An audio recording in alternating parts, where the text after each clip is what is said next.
Hello बच्चों, स्वागत है मेरे नए वीडियो में। आज के इस वीडियो में हम लोग क्लास 12 एनसीईआरटी की बुक का एक्सरसाइज 4.1 करेंगे। ठीक है, एक्सरसाइज 4.1 स्टार्ट करने के पहले हम लोग कुछ एग्जाम्पल देखेंगे।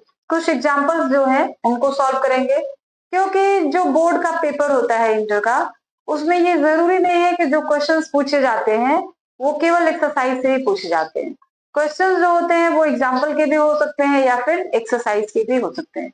इसलिए ये जरूरी है कि जितने एग्जाम्पल्स हैं आप उनको भी सॉल्व करें और जो एक्सरसाइज के क्वेश्चंस हैं उनको भी सॉल्व करें। ठीक है, इस चैप्टर के लिए जितने भी इंपॉर्टेंट फॉर्मूले थे, जितने भी इंपॉर्टेंट डिफिनीशंस थे, जितने भी आइडेंटिटीज थी, वो सारी हमने कल के वीडियो में डिस्कस किया हुआ है। ठीक है, और आज हम लोग एक्सरसाइज के क्वेश्चंस को सॉल्व करेंगे, लेकिन उसके पहले कुछ एग्जाम्पल्स को देखेंगे। तो चलिए देखते हैं example number first. Example number first जो है, एक सारणिक दिया हुआ है।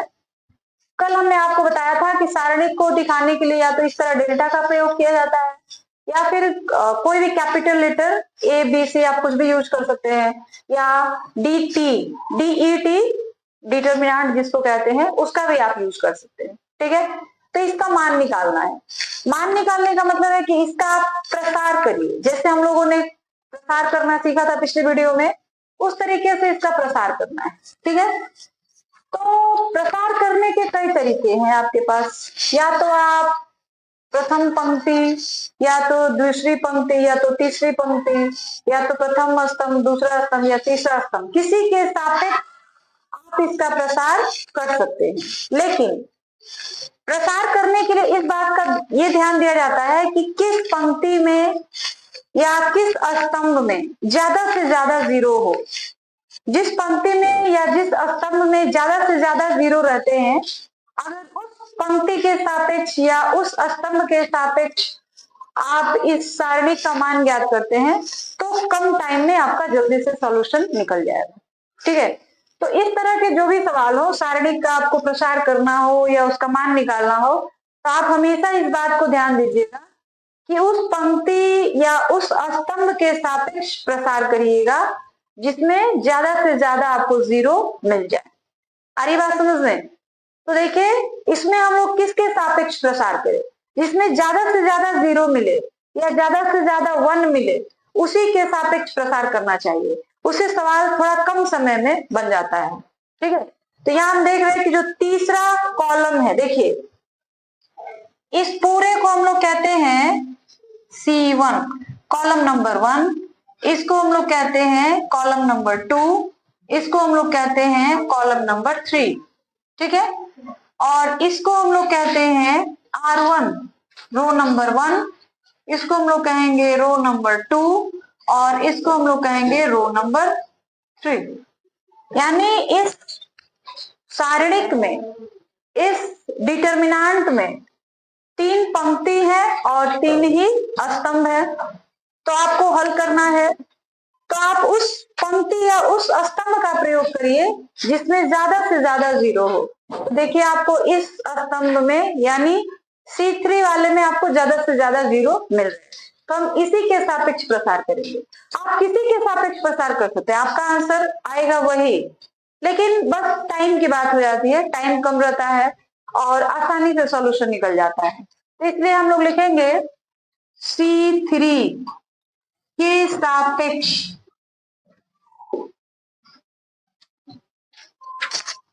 प्रसार करने पर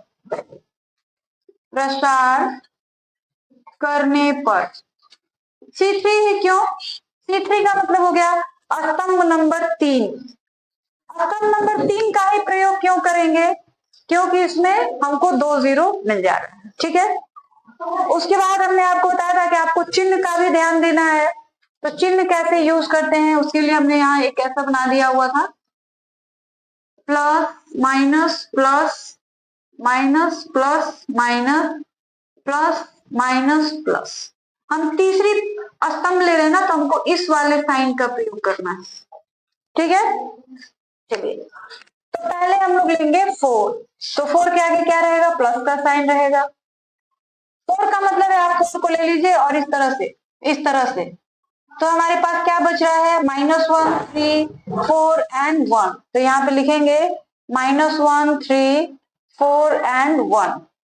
आ रही बात समझ में। फिर दूसरा अवयव लेंगे तो उसके आगे हमको क्या लगाना है, माइनस। तो माइनस तो लगा देंगे, लेकिन यहाँ दूसरा अवयव क्या है, 0। 0 लेंगे तो देखिए ये बीच वाली लाइन छोड़ देंगे, मतलब इसको, फिर ये पूरी लाइन छूट जाएगी। ये बीच वाला हमको छोड़ना है, ये पूरा हमको छोड़ देना है, और फिर ये भी छोड़ देना है।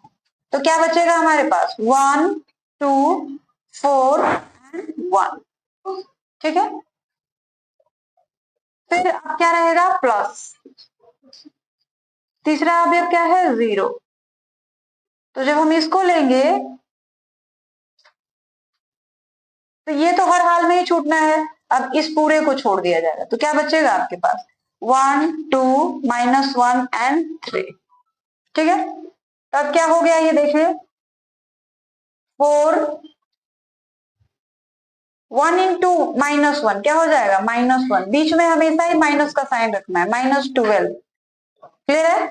और फिर यहाँ पे कुछ भी आएगा, 0 से इंटू करेंगे तो क्या होगा, 0 ही होगा। इसके अंदर कुछ भी आएगा, लेकिन 0 से इंटू करेंगे तो क्या होगा, 0 ही होगा।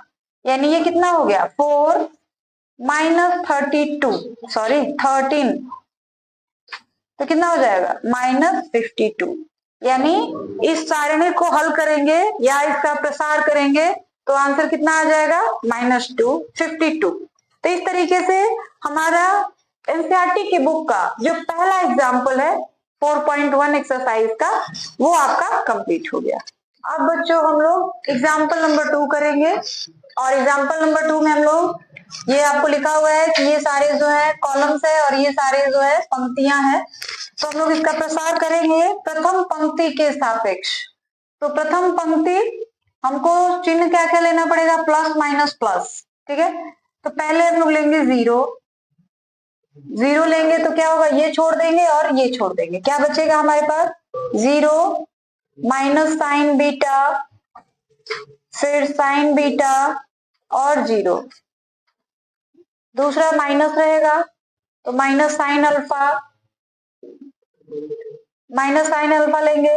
तो ये बीच वाली लाइन तो छोड़नी है आपको, क्या लेंगे, minus sine alpha, cos alpha, sign beta and 0।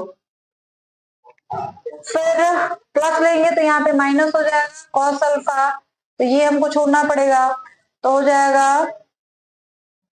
Minus sine alpha, 0, cos alpha, minus sign beta. ठीक है, ठीक है ना। तो चलिए अब हम लोग आगे देखते हैं क्या करना है। इसके अंदर तो कुछ भी रहेगा, आप 0 से मल्टीप्लाई करेंगे तो 0 ही मिलेगा। तो ये तो हो गया 0। ठीक है, इसको हल करना है। तो माइनस साइन अल्फा और क्या बचेगा, साइन अल्फा इंटू 0, तो 0 ही हो जाएगा, minus sine alpha, sorry sine beta into cos alpha. ठीक है। और फिर यहां हो जाएगा माइनस कॉस अल्फा, ये हो जाएगा sine alpha into sine beta minus cos alpha into 0, क्या हो जाएगा, 0। ठीक है। तो अब ये क्या हो गया, 0 माइनस, देखिएगा इसको, ये तो 0 से इंटू करेंगे तो 0 ही हो जाएगा, इसका इंटू होगा तो minus minus plus, sine alpha, sign beta, cos alpha. ठीक है। और यहां पे देखिए minus cos alpha, sine alpha और साइन बीटा। देखिए वही चीज यहाँ पे प्लस में है और वही चीज माइनस में है, तो दोनों कट जाएंगे, क्या बचेगा हमारे पास, 0। तो इस तरह से इस सारणी का जो मान होगा वो कितना हो जाएगा, 0। तो एग्जाम्पल नंबर 2 जो है वो कंप्लीट हो गया। चलिए अब हम लोग एग्जाम्पल नंबर 3 देखते हैं। एग्जाम्पल नंबर 3 इस तरीके से दिया हुआ है और आपको x का मान निकालना है। ठीक है। तो x का मान कैसे निकालेंगे, देखिए सबसे पहले हमने हमने पिछले वीडियो में या कहा जाए कल के वीडियो में डिस्कस किया हुआ है कि अगर दो कोटि के कोई आव्यूह है, सॉरी कोई सारणिक है, तो उसका हम लोग किस तरीके से हल निकालें। ठीक है, तो इसका हल क्या होगा, 3 into 1 3 minus x into x क्या हो जाएगा x square is equal to, इसका भी हल करिए, 3 इंटू 1 3 माइनस 4 इंटू 2 8। आई बात समझ में। अब देखिए 3 और 3 कैंसिल हो गया, minus x square is equal to minus 8 बचा, माइनस माइनस कैंसिल हो गया। अब x इज इक्वल टू क्या मिलेगा अंडर रूट 8, अंडर रूट 8 का जो वैल्यू होगा वो हो जाएगा 2 अंडर रूट 2। तो x की वैल्यू कितनी आ गई इतनी, तो ये हमारा आंसर हो गया। इस तरह से एग्जाम्पल नंबर 3 जो है वो भी कंप्लीट। तो बच्चों अब तो आपका जो एग्जाम्पल है वो खत्म हो चुका है और अब हम लोग एक्सरसाइज 4.1 पढ़ेंगे। एक्सरसाइज 4.1 जो है उसका जो पहला क्वेश्चन है ये है और जो दूसरा क्वेश्चन है दूसरे में दो पार्ट दिए गए हैं, पहला और दूसरा। ठीक है, इनका मान निकालना है आपको। मान निकालने का मतलब आपको इसका प्रसार करना है। ठीक है, तो प्रसार करने के लिए हमने आपको पहले ही बताया था कि किसी भी पंक्ति किसी भी रो का उपयोग आप कर सकते हैं, लेकिन यहाँ पे जो यह सारणिक दिया गया है वो द्वितीय कोटि का है, तो इसमें पंक्ति और स्तंभ वाली बात नहीं होगी, इसको हम लोग डायरेक्ट हल करेंगे। ठीक है, तो चलिए पहला देखते हैं कैसे सॉल्व करेंगे। तो पहला जो है इसको हम लोग इस तरह लिखेंगे, माना कि डेल्टा इज इक्वल टू 2 4 -5 -1। ठीक है, अब इसका हल करेंगे। देखिए तब डेल्टा इज इक्वल टू क्या हो जाएगा, इसको मल्टीप्लाई करेंगे, तिरछा गुणा, तो क्या हो जाएगा -2 और ये इन दोनों का इंटू होगा तो क्या हो जाएगा -20 और फिर माइनस लगेगा +20, यानी डेल्टा की वैल्यू कितनी आ गई 18। ये हमारा आंसर हो गया पहले नंबर का। ठीक है, अब हम लोग दूसरा क्वेश्चन करते हैं। तो दूसरा क्वेश्चन देखिए कैसे करेंगे। माना कि delta is equal to cos theta minus sine theta cos theta. ठीक है, डेल्टा इज इक्वल टू इन दोनों का मल्टीप्लाई करेंगे तो क्या हो जाएगा cos स्क्वायर थीटा, बीच में हमेशा माइनस ही रखना है, तो sine theta into sine theta, तो माइनस साइन स्क्वायर थीटा और ये वाला माइनस, तो दोनों मिलेंगे तो क्या हो जाएगा साइन स्क्वायर थीटा। अब आपको पता है sine square theta plus cos square theta की वैल्यू कितनी हो जाती है 1, तो इसका आंसर हो जाएगा 1। ठीक है, तो हम लोग क्वेश्चन नंबर फर्स्ट हो गया, सेकंड का फर्स्ट पार्ट हो गया, अब सेकंड का सेकंड पार्ट करेंगे। तो इसमें भी वही करना पड़ेगा। माना कि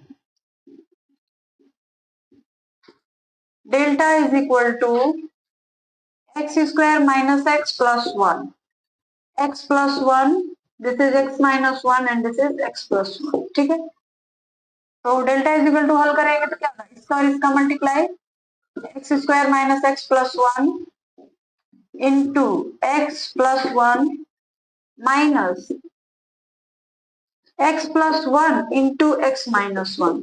इसका जब हम लोग इंटू करेंगे तो क्या हो जाएगा x cube, x square into 1 x square minus x into x, तो minus x square minus x into 1, तो क्या हो जाएगा माइनस एक्स फिर 1 से, तो हो जाएगा एक्स प्लस 1 माइनस इसका हो जाएगा ए स्क्वायर माइनस बी स्क्वायर, ये हो गया ए क्यूब प्लस ये तो कैंसिल हो जाएगा, ये भी कैंसिल हो जाएगा, क्या बचेगा हमारे पास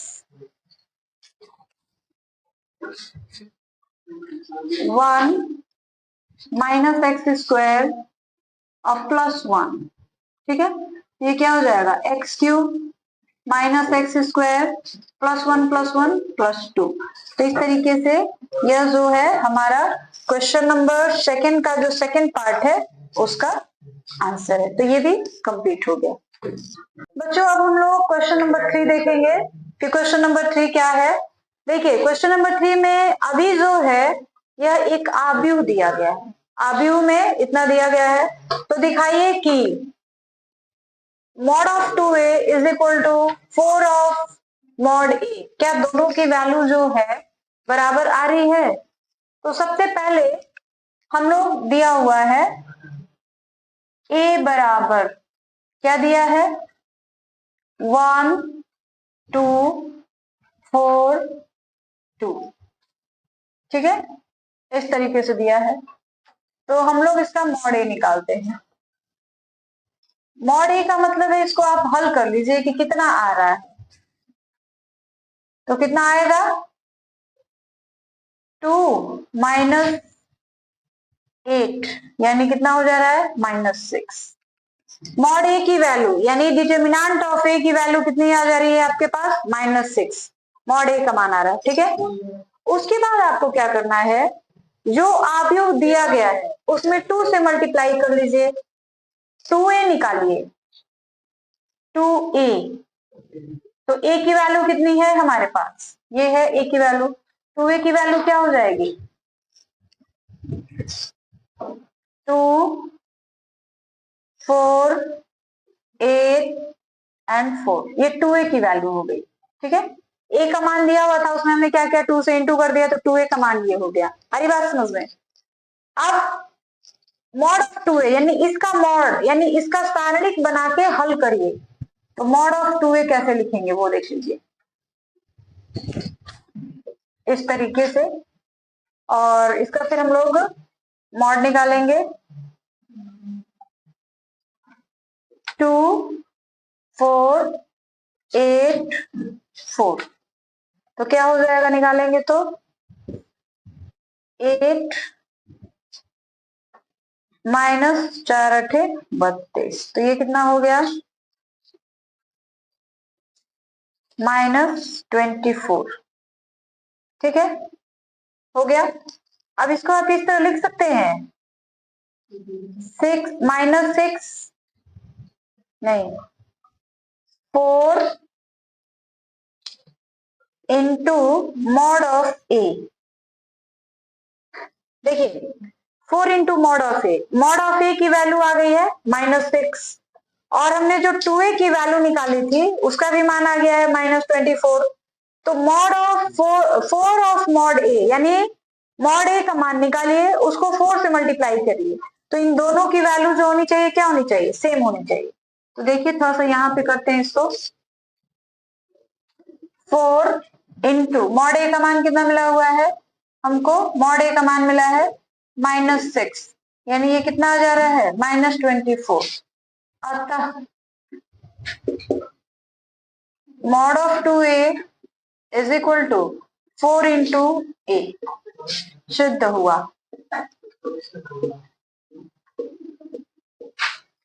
आई बात समझ में। देखिए हमने किया क्या है, सबसे पहले ये एक आव्यूह दिया था उसको हमने एक डिटर्मिनेंट बना लिया, ऐसे खड़ी लकीर खींचे तो वो डिटर्मिनेंट बन गया, ठीक है। अब इसका हल करना है, तो 2 इंटू 1 2 -4 इंटू 2 8, यानी इसका मान आ गया -6, ठीक है। अब 2a निकालना है, यानी जो आव्यूह दिया है उसमें हमने 2 से मल्टीप्लाई कर दिया, यहाँ 2 यहाँ 4 यहाँ 8 यहाँ 2, देखिए आ गया। इसका फिर मॉड निकालना है, मॉड का मतलब इस आव्यूह को हल करिए, तो हमने इसको पहले आव्यूह बना दिया, उसको हल किया तो -24 आ गया। अब यह -24 जो है 4 ऑफ मॉड ए के बराबर है। अब 4 ऑफ मॉड ए कैसे, तो 24 को हमने लिखा 4, अब मॉड ए का मान आपने निकाल रखा है -6, तो यहाँ पे हमने क्या किया -6 रख दिया, तो 4 इंटू -6 कितना हो गया -24, यानी 2a की वैल्यू और 4 ऑफ मॉड ए की वैल्यू दोनों की वैल्यू क्या हो जा रही है, बराबर हो जा रही है, इसलिए यह क्वेश्चन नंबर 3 जो है कंप्लीट हो गया। हाँ तो बच्चों अब हम लोग क्वेश्चन नंबर 4 को सॉल्व करेंगे। क्वेश्चन नंबर 4 दिया है, यदि a बराबर एक आव्यूह दे दिया है हो तो दिखाइए कि mod of 3a is equal to 27 mod a, दोनों की वैल्यू जो है सेम है, ठीक है। इसको मॉड भी पढ़ सकते हो या डिटर्मिनेंट या सारणिक भी पढ़ सकते हो, ठीक है। तो सबसे पहले हम लोग लेते हैं a इज इक्वल टू 1 0 1 0 1 2 0 0 2 4। इसको हमने डिटर्मिनेंट बना लिया। अभी ये आव्यूह दिया हुआ था, उसको हमने सारणिक बना दिया। ठीक है, ये लाइन बिल्कुल सीधी हो जाएगी तो वो सारणिक है, लाइन थोड़ी सी टेढ़ी हो जाएगी तो वो डिटर्मिनेंट आव्यूह हो गया। अब हमको निकालना है 3a का मान। ठीक है, तो हम लोग निकालेंगे 3a का मान। तो 3a क्या हो जाएगा, देखिए 3 0 3 0 3 6 0 0 12। 3a का मान हो गया। अब मॉड ऑफ 3a मतलब इसका हल करना है, प्रसार करना है, और किसी भी पंक्ति और किसी भी स्तंभ के सापेक्ष आप कर सकते हैं। तो लिखेंगे प्रथम पंक्ति के सापेक्ष प्रसार करने पर तो क्या हो जाएगा, देखिए पहले लेंगे 3 को लेंगे तो क्या लिखेंगे, ये पूरा छूट जाएगा और ये छूट जाएगा, बचेगा क्या 3 0 6 12। ठीक है, फिर -0, ये बीच वाला छोड़ देंगे, 0 6 0 12, फिर +3, ये लाइन छूट जाएगी, ये लाइन छूट जाएगी, 0 3 0 0, ये होगा। ठीक है, इसका हल करेंगे तो क्या हो जाएगा, देख लीजिए 12 3 36 -0, ये तो टोटली 0 हो जाएगा, 0 -0 ये भी 0 हो जाएगा। तो ये कितना आ गया, 6 18 3 3 9 और 1 10, यानी मॉड ऑफ 3a का मान कितना आ गया 108। ठीक है, अब हम लोग 27 मॉड ए का मान निकालेंगे। तो पहले हम लोग मॉड ए का मान निकालते हैं, मॉड ऑफ ए। तो ए का मान ये दिया हुआ है, तो इसको हल करते हैं। ए बराबर पहले लिख ले 1 0 0 0 1 0 1 2 4। तो इसका हल करेंगे तो क्या लिखेंगे, प्रथम पंक्ति के सापेक्ष हल करने पर या प्रसार करने पर,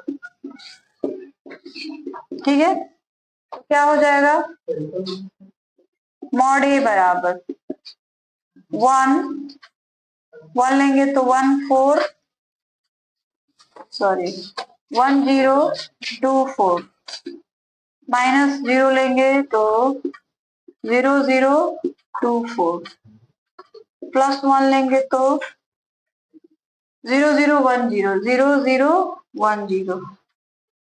हल कर लीजिए इसका, ये जगह 1 4 -0, ये तो टोटल 0 हो जाएगा और यह भी 0 हो जाएगा। ठीक है, ये हो गया 4। अब 27 इंटू मॉड ए का मान निकालना है। तो 27 इंटू मॉड ए का मान कितना मिला आपको 4, तो 4 से इंटू कर दीजिए, 7 चौके 28, 4 में 8, 8 और 2 10। देखिए क्या मिला आपको, mod of 3a is equal to 27 mod a. सिद्ध हुआ, सिद्ध हुआ। ठीक है, इस तरीके से क्वेश्चन नंबर 4 भी आपका कंप्लीट।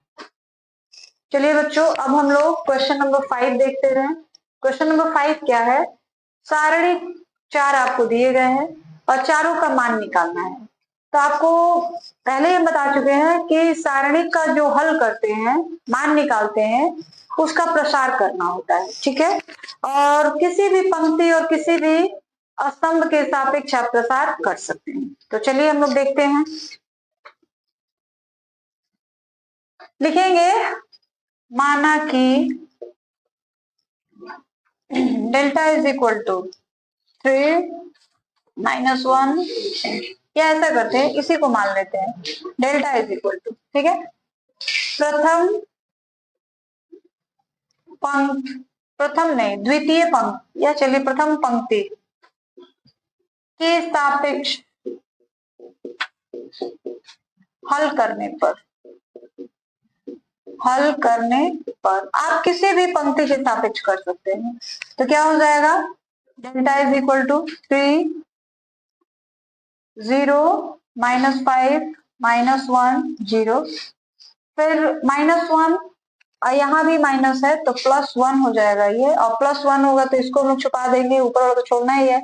0 3 -1 और 0, फिर ये लेंगे -2, तो इसका क्या हो जाएगा, ये पूरी लाइन छोड़ देंगे और ये भी छोड़ देंगे, हो जाएगा 0 0 3 -5। ठीक है, अब देखिए क्या हो जाएगा, 3 0 और माइनस माइनस +5 और -5, क्योंकि बीच में तो माइनस ही होता है, तो 0 -5, फिर यहाँ पे देखिए +1 0 और -3, फिर +2 0 -0, तो ये हो जाएगा -15।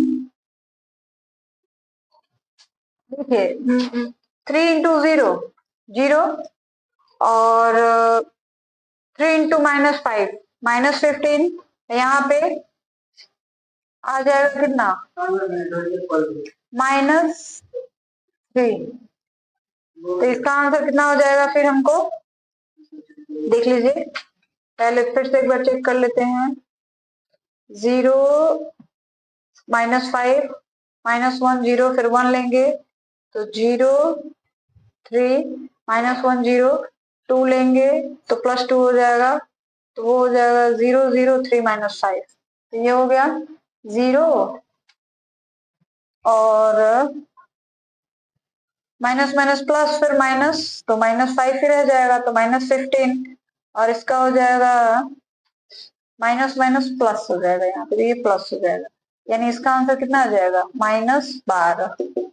पहले का आंसर आ गया -12। ठीक है, इसी तरीके से हम लोग थोड़ा दूसरा कर लें, तो देखिए इसको मान लेते हैं डेल्टा इज इक्वल टू इतना। ठीक है, आप इसको भी प्रथम पंक्ति के सापेक्ष ही हल कर दीजिए। प्रथम पंक्ति के सापेक्ष हल करने पर तो देखिए पहले होगा 3 1 3 -2 1, फिर माइनस, और इसका भी माइनस, तो ये जाएगा +4 1 2 -2 1, और ये हो जाएगा +5 1 1 2 3, तो क्या हो जाएगा 3 1 -6, तो +6 हो जाएगा, ये +4 1 -4, तो +4 हो जाएगा, ये 5 तो 3 -2 हो जाएगा, ये हो गया 7 7 इंटू 3 21 +5, तो 5 इंटू 4 20 +5, ये कितना हो गया, टोटल हम लोग ऐड करेंगे 40 और 5 46, तो इसका आंसर हो जाएगा 46। ठीक है,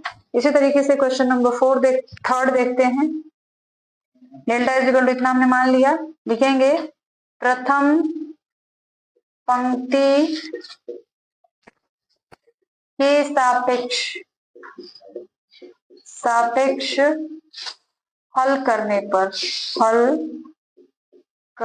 पर तो क्या हो जाएगा, देखिए पहले होगा 0, तो 0 3 -3 0, फिर होगा -1, तो -1 -2 -3 0, फिर हो जाएगा +2, इसका हो जाएगा +2 लेंगे तो ये पूरी लाइन छोड़नी पड़ेगी, -1 0 -2 3, तो इसका कितना हो जाएगा देखते हैं, ये तो 0 से इंटू करेंगे तो टोटल 0, -1 इसका 0